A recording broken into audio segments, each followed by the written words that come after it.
Spacey yeah, we'll have to call like Namiko style. Namiko style. Yeah, Namiko-kei. there we go, Namiko-kei.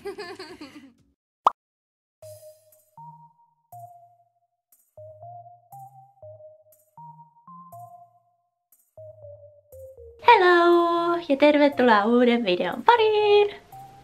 Jee! Ei, toi oli väärä aloitus nyt, hei. Tuntuu, että mä en oo tehnyt videoita niinku ikuisuuksiin. Mä niinku en enää muista edes miten näitä tehdään. Moikka! Heo! Eiku, tsipadidao! Tervehdys kaikille katsojille, jotka siellä videota katselevat just nyt. Hei moi, tervehdys! Oikein hyvää päivää katsojat, se ois... Mirada täällä, tervepä terve! Ei tästä oo mitään. We're here in the middle of Harajuku, as you can tell. I can see cute stuff already. Yeah? I think we'll be fine. All right, well, let's go. Let's start. Ready? Melody's group heads straight for a vintage clothing shop. Mun on pitkään pitänyt puhua siitä, mitäs ihmettä oikein tapahtui, kun mä kävin siellä Japanin telkkarissa. Tuntui, että se jäi monelle vähän epäselväksi ja aika huonosti mä sen selitinkin, joo. Että nyt mä sitten selitän kaiken tiivistetysti tähän videoon. Että olkaapa sitten kuulolla vielä joko. Mä tein sieltä videosarjankin sitten, että senkin voi katsoa. Miksi kukaan ei oikeasti katso mun matkailuvideoita? Mun kaikki matkailuvideot on mun kaikista epäkatsotuimpia videoita, mutta kun... katsokaa please, joko. Se oli mun mielestä ihan hyvä. Eikä se sit ollutkaan. Silloin kun mä en jaksa katsoa jotain videota, niin mä pistän sen täältä tälleen nopeutetuksi. Sitten mä katson sen silleen nopeutettuna.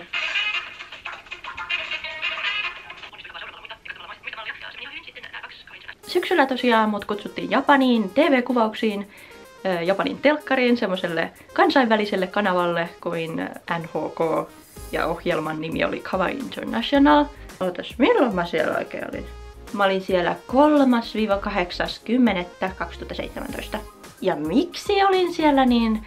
Siksi, että mä voitin semmoisen kilpailun, mitä ne pitää joka vuosi, missä ne valitsee niin kuin joka vuoden kawaii-liiderin. Ne kawaii-liiderit sitten kutsutaan sinne Japaniin niihin sen TV-ohjelman kuvauksiin. Meitä voittajia oli 4, vaikka yleensä on 3, mutta tänä vuonna ne valitsi vain 1. Niin mä en tiedä oikein kuinka monta niitä sitten joka vuosi valitaan, mutta nyt silloin kun mä menin, niin valittiin 4. Juju, Kelly ja Katie ja sitten minä. Mulla oli koko sen ajan semmonen hirveä alemmuuskompleksi, koska mun mielestä ne oli niin hienoja, wow, mä pääsen noitten kanssa sinne. Ai niin, muuten mähän en oo mikään hieno tyyppi. Mitä mä oon tehnyt? Ja sitten kun piti monta kertaa niinku ja sitten kun piti monta kertaa luetella sitä, että mitä on tehnyt, niin sitten mulle tuli vaan niinku löi tyhjää päässä, että mitä mä mukaan oon tehnyt. Koska ne ei oikein tykännyt siitä, että mä teen videot vaan suomeksi, koska international pitäisi olla kansainvälistä ja puhua englantia, mutta kun meikäläisen englanti on niin perhosta, että ei siitä saa ötökätkään selvää. No mutta silti menin sinne ja ajattelin, että mä sitten puhun jotain hienoa, kun mä en ole mitään hienoa tehnyt.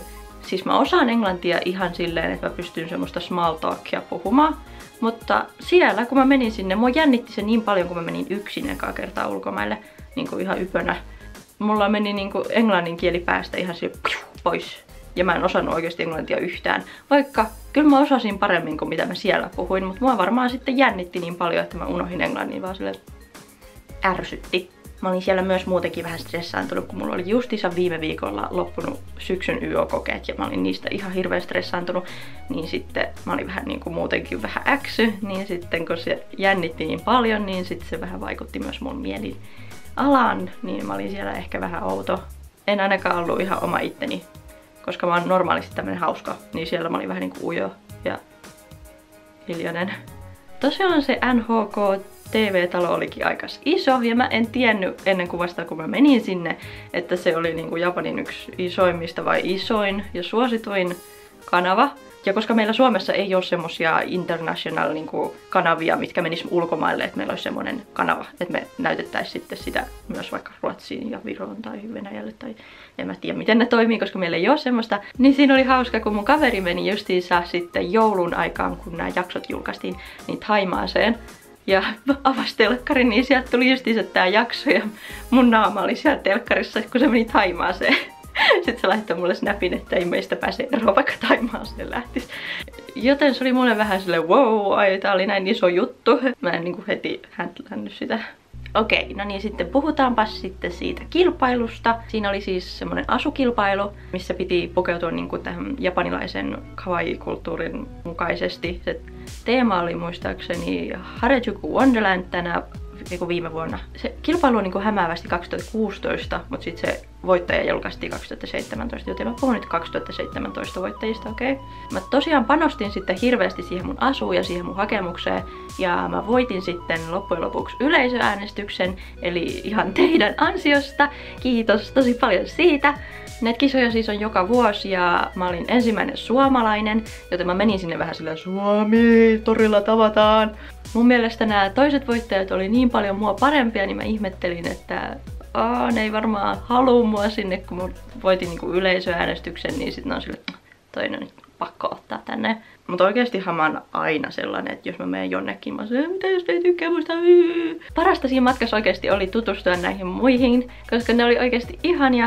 Ja kun mä olin seurannut kyllä niinku esimerkiksi Katea ja Jujuä Instagramissa ja Kellyä YouTubessa, niin sitten oli kyllä siistiä nähdä ne niinku, minkälaisia persoonia ne on, koska Instagramista se ei silleen niinku välity. Niin tuli ihan hirveän hyvä mieli, kun oli niin hyvä seuraa. Meidät voittajat sitten kutsuttiin vähän alle viikoksi kuvauksiin Tokioon ja ne maksoi meille lennot ja hotellit, että se oli meille niinku ilmainen, mutta meidän piti sitten niinku omat ruuat sitten siellä maksaa. Mä en hirveästi ajatellut sitä, että mä menin yksin, mutta sitten kun niinku tapahtui se, että mä menen, niin mä jännitti ihan hirveästi, kun piti mennä lentokoneella ja kaikki Japanin lentokentät ja kaikki junat ja bussit, niin jännitti ihan hirveästi, mutta siis se oli oikeasti tosi helppoa. Mä en silleen oikein päässyt menemään itse mihinkään, koska siinä ideana oli oikeastaan vaan niinku tehdä ne kuvaukset ja sitten lähtee. Mä olin kerran aiemmin käynyt Japanissa 2013, kun mä olin kielimatkalla. Ja mä en oo niinku kertaakaan käynyt silleen, että mä saisin itse päättää, minne mä menen. Että ainakin on vielä nähtävää siellä. Mun hotelli oli Shibuyassa, joten mä aika paljon pyörin siellä Shibuyan lähestöllä. Ja vuonna 2013 mun hotelli kautta asumus oli silloin niinku siinä Harajukun vieressä. Niin se alue oli mulle niinku ennustaan tuttu. Ja mä osasin oikeastaan mennä Shibuyasta Harajukulle ilman Googlea ja kännykkää. Mä olin aika ylpeä siitä, että mulla oli niin hyvä suuntavaisto. Ja tosiaan, koska nämä paikat oli mulle ennestään tuttuja, niin niissä ei silleen ollut mitään uutta. Mä vapaa-ajalla pääsin vaan niinku shoppailemaan. Mä kävin Shibuya 109 ja Harajukulla, en oikeastaan muualla. Ja niissä mä olin käynyt jo silloin vuonna 2013, joten kivoja shoppailuja. Mutta ei mitään uutta. Meillä oli 2 kuvauspäivää, josta toinen oli semmonen reissu. Me käytiin Shibuya 109 semmosessa uudessa Purikura-paikassa. Sitten me käytiin semmosessa vintage-paikassa nimeltä Chicago Harajukulla. Ja sitten me mentiin Odaipaan semmoseen kahvilaan, missä oli Halloween-teemainen joku herkkupöytä, joka oli kuulemma suosittu siellä Japanissa. Niin se oli kiva, että me mentiin sinne Odaipaan, koska mä en ollut ennen siellä käynyt. Me oltiin tosiaan jakauduttu 2 ryhmään, eli minä ja Katie ja Kelly ja Juju. Oikeastaan nämä paikat, missä Kelly ja Juju kävi, niin mä olin käynyt niissä jo aiemmin, joten mua ei yhtään haitannut, että me mentiin sitten näihin, mihin me mentiin. Niin se oli oikeasti tosi kiva päivä. Katie oli aivan ihana ja mun englannin taitokin niinku parani, kun mulla ei ollut niin paljon jännitystä niinku Katien kanssa. Siis Katie on niin pirteä, mä en kestä, miten se pysyy noin iloisena ja positiivisena ja se oli niin energinen. Odaipassa me käytiin vaan siellä kahvilassa ja sitten lähdettiin pois, mutta me mentiin semmosella hienolla TV-autolla ja meillä oli ihan omat valokuvaajat, tai siis semmoset videokuvaajat semmoisten hienojen kameroiden kanssa ja mikkejä kanssa ja oli kunnolla ohjaistettiin, että mennään tässä järjestyksessä siihen kauppaan ja niin siinä oli tosi tarkasti ne kuitenkin sitten suunniteltu. Musta tuntuu, että Japanissa niitä kuvausryhmiä menee sillä aika usein, niin sit se ei ole niin ihmeellistä. Ei kiinnitetty hirveästi huomiota. Sitten siinä toisena kuvauspäivänä meillä oli semmonen niinku live-yleisölle oleva semmonen vähän niinku keskustelujuttu. Me mentiin tosiaan semmoiseen japanilaiseen kouluun ja semmoiseen isoon saliin, missä oli semmonen jättikokoinen liitutaulu, johon ne oli piirtänyt nätisti semmoisen taustan. Sitten sinne kutsuttiin live-yleisöä, että sinne sai tulla katsomaan sitä. Alussa me käytiin läpi, että miten tässä oikein mennään, että kuka tulee mistä ja otettiin pari kuvaa. Ja sitten kutsuttiin yleisöä. Me sillä väliin odotettiin yhdessä toisessa luokkaushuoneessa, jos me saatiin eväitä. Ja sitten me tultiin siihen lavalle, istuttiin ja sitten ne kysyi meiltä semmosia kysymyksiä, jotka me oltiin jo aiemmin tavallaan käyty läpi. Ja sitten me vastattiin niihin parhaamme mukaan. Ja mulle tuotti heti vaikeuksia puhua englantia niin yhtäkkiä nopeasti, kun mulla oli jostain syystä se englannin taito kadonnut jonnekin. Se löytyi sitten, kun mä tulin Suomeen. Ja sitten yleisö sai myös kysyä kysymyksiä aina jossain kohtaa väleissä. Ja mut kysyttiinkin yksi semmonen kysymys, mihin mä mun mielestä vastasin tosi hyvin, mutta se leikattiin pois siitä ohjelmasta jostain syystä. Koska musta tuntuu, että Japanissa ei saa puhua niinku kiusaamisesta niinku avoimesti. Koska se kysymys oli, niinku, että miten uskaltaa pukeutua eri lailla. Ja mitä jos kiusataan, että eikö sulle tullut semmosia innoittavia kommentteja. Ja mä vastasin siihen silleen, niin kuin mä Suomessakin vastaisin silleen aika syvällisesti, että oot kaikille kiltti, niin sitten kukaan ei halua kiusata sua. Ja on fiksumpi kuin ne muut, että kiusaat sitten kiusaajia takaisin. Ja pälä, mitä mä yleensä sitten sanon. Ja mikä mun mielestä oli ihan hyvin sanottu. Kaikki meni ihan hiljaiseksi. Se oli silleen, että hei, tämähän oli oikeasti hyvä niin kuin neuvo. Mutta se silti leikattiin pois siitä ohjelmasta. Joka takia mä olin vähän se, miksi? Se oli ainoa hetki, kun mä oikeasti puhuin. Ehkä mun puheesta ei sitten saanut tarpeeksi selvää, tai sitten siitä jaksosta olisi tullut liian pitkä. Jokaisen meistä liidereistä piti sitten pitää siinä lavalla joku juttu. Ja ne oli oikeastaan ideoinut sen jo valmiiksi ja vähän kysellyt, että mitä me tehtäisiin. Niin mä tein semmosen DIY-tuokion, jonka ne oli oikeastaan suunnitellut mulle. Ne oli kattanut mun Halloween DIY-videon, missä mä askartelin semmosia luurankoeläimiä. Niin ne oli maalannut mustaksi hirveästi semmosia leluja. Ja sitten ne sai tuunata oman näköiseksi. Et ne on niinku kattonut sen videon ja sitten siitä tehtiin tommonen DIY-tuokio. Ja siinä kohtaa mulle tuli jotenkin niin semmoinen sydäntä lämmittävä fiilis, kun mä katoin, kun ne kaikki teki semmosia hienoja. Ja sitten kun niistä tuli niin hienoja, mä olin ihan se, wow, te olette niin taitavia. Ja se mun esimerkki-eläin oli ihan järkyttävä. Mä olin ihan hirveä häpeissäni siitä, koska mä yritin niinku tunkea siihen kaikkeen, että siitä saisi jotain inspiraatiota. Jos mä olisin vaan tehnyt sen silleen, että siitä olisi tullut nätti, niin mä olisin vaan piirtänyt siihen ne luut, silleen piste. Mut kun mä yritin sitten pistää siihen kaiken maailman tarroja ja rusetteja, mitä liian, se DIY-tuokio oli kyllä tosi ihana pitää. Sitten sanottiin heipat ja sitten voitiin vähän niinku hengata niiden yleisön kanssa ja otettiin semmoset kuvat meidän asuista siinä vielä. Musta se oli niin kiva mennä juttelemaan niille yleisölle. Siellä oli niin paljon semmosia hienoja tyyppejä, joita mä katsoin, että niillä oli ihanat vaatteet ja toivottavasti ne ei pitänyt mua ihan outona.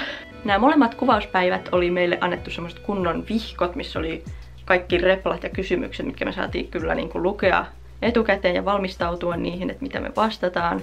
Ennen näitä kuvauspäiviä oli semmoinen suunnittelupäivä, missä me mentiin ja puhuttiin hirveän monta tuntia niiden kanssa siitä ohjelmasta, että mitä tehdään. Mutta mun mielestä oli vaan niinku kiinnostavaa nähdä, että miten noita TV-ohjelmia niinku tehdään Japanissa.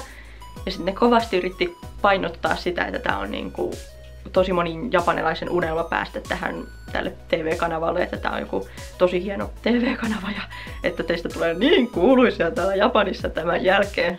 Enpä usko. Ja tosiaan, koska tää oli niinku japanilaisen muodin ja semmosen kawaii-kulttuurin, kawaii on Japania tarkoittaa sanaa söpö. Idea oli vähän niinku sen ympärillä, siinä piti pysyä vähän siinä teemassa, niin mä yritin pukeutuakin vähän silleen niinku feirikeimäisesti, mut sitten vähän avaruusmaisesti, koska mun mielestä se mun juttu oli vähän niinku avaruudessa. Mä tykkäsin tosi paljon niinku kaikista avaruusjutuista. Ja mun mielestä oli ihana, kun puhuttiin tyyleistä ja mä kerroin, että mulla ei semmoista varsinaista, mutta mä tykkään esimerkiksi niinku avaruustyylistä ja siinä ei ole mitään nimeä sille. Se oli ihana, kun siinä TV-ohjelmassa se sanoi, että se voisi olla Namiko style. Fashion, because Namiko too, you have like an outer space kind of kawaii theme.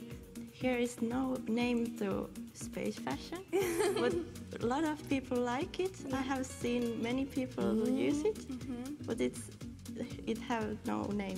Spacey Yeah, we'll have to call it like Namiko style. Namiko style. Yeah, Namiko there you go, Namiko.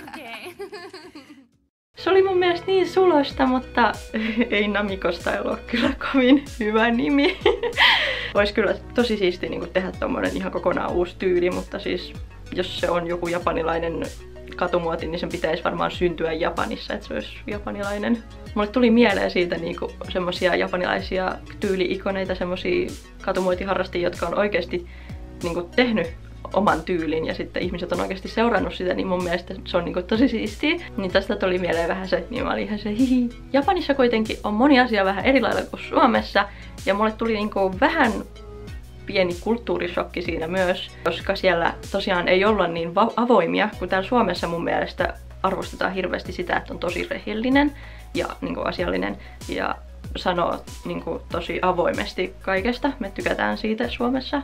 Ja mun mielestä se ei ole pelkästään Suomessa, muuallakin tykätään siitä.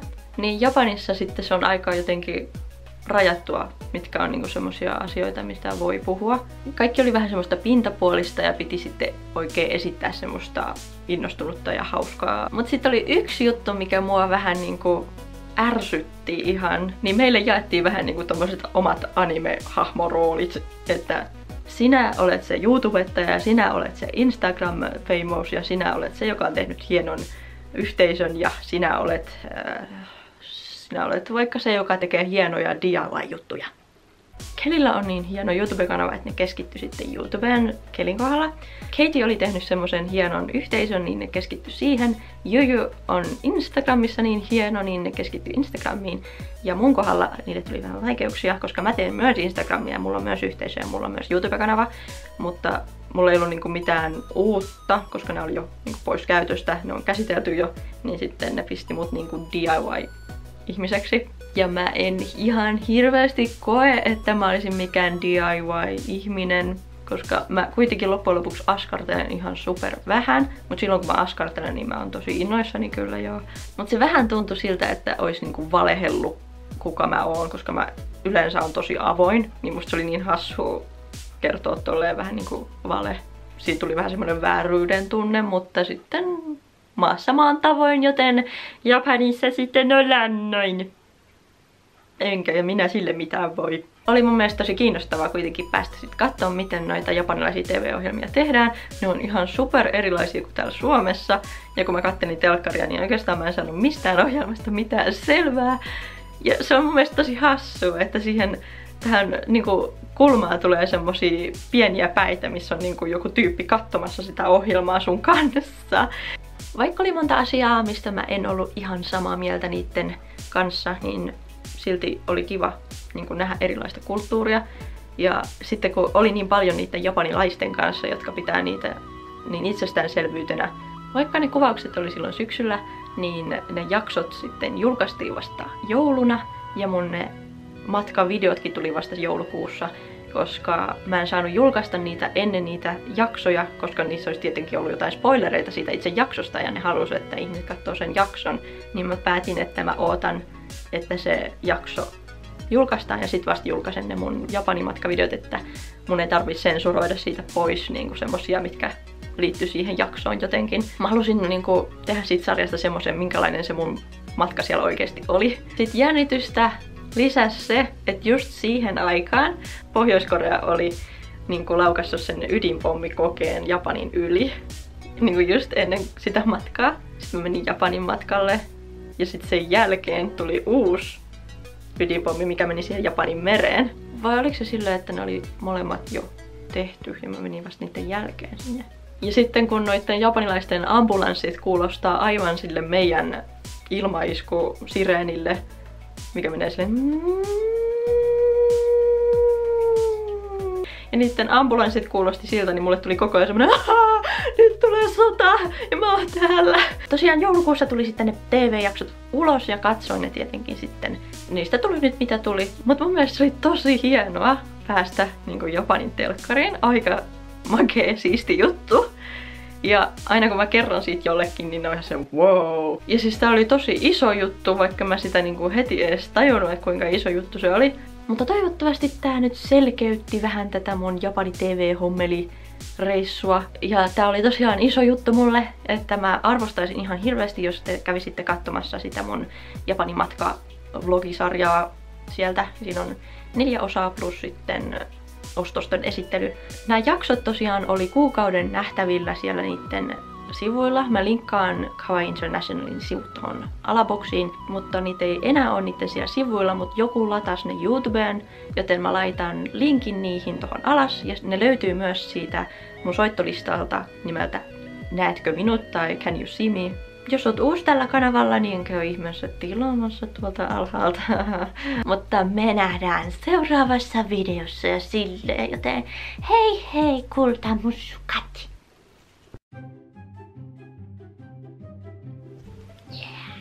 Katseleepi just nyt hei tervehdys kaikille katsojille, jotka videota siellä katseleepi just nyt. Just nyt, moi, terve, eikö hei tervehdys. Nyt syksyllä... Ai, mulla oli ripsi silmä. Älä mene sinne, kun olen ripsi. Mä yritän puhua. Näin. Tää sitten... Sirkat sirittää niin, että korvissa soi vieläkin. Ja nytkin tuolla ulkona on +5 astetta. Sortsikeli! Niin tästä tuli mieleen vähän se, niin mä olin ihan se hihi. Hihi! Puhelin tippu. Sori, mulla ei ole nyt aikaa. Mä kävin just sen Japanin telkkarista ja pitää mennä nyt sitten uusiin TV-kuvauksiin. Ei mitään ihmeellistä arkipäivää, tää vaan...